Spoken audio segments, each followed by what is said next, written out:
ఆనాడు 2014 తెలంగాణ రాష్ట్రంలో తెలంగాణ ప్రభుత్వం ఏర్పడిన తర్వాత జరిగిన చర్చలలో మేమందరం సభ్యులుగా ఇక్కడ నిలబడి సమస్యల మీద మాట్లాడినప్పుడు మార్షల్స్ను పెట్టి గొర్రెలను ఈడ్చినట్టు ఈడ్చి బజార్లో పడేసి ప్రజాస్వామ్యాన్ని కూని ఇక్కడనే చేసిన వాళ్ళు ఇవాళ అక్కడ కూర్చున్నారు.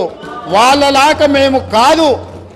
ఇదే కాదు, గవర్నర్ గారి ప్రసంగంలో ఆనాడు ప్రజలకు వాళ్ళు ఇచ్చిన హామీలు ఈ మంత్రివర్గం తీర్మానం ద్వారా గవర్నర్ గారి ప్రసంగంలో పెట్టలేదు అని, పెడితే బాగుంటుందని చర్చించడానికి నిలబడ్డ ఆనాటి నా సహచర శాసనసభ్యులు కోమటిరెడ్డి వెంకటరెడ్డి గారిని, సంపత్ కుమార్ను శాసనసభ సభ్యత్వాన్ని రద్దు చేసి నిరంకుశ నియంతృత్వ పోకడలతోని నిర్ణయాలు తీసుకున్న వాళ్ళు శాసనసభలో గవర్నర్ రంగరాజన్ గారు ఇక్కడ ఉన్నప్పుడు ఆనాటి శాసనసభ్యులు చేసిన గందరగోళంలో 10% కూడా కోమటిరెడ్డి వెంకటరెడ్డి గారు, సంపత్ కుమార్ గారు చెయ్యలే.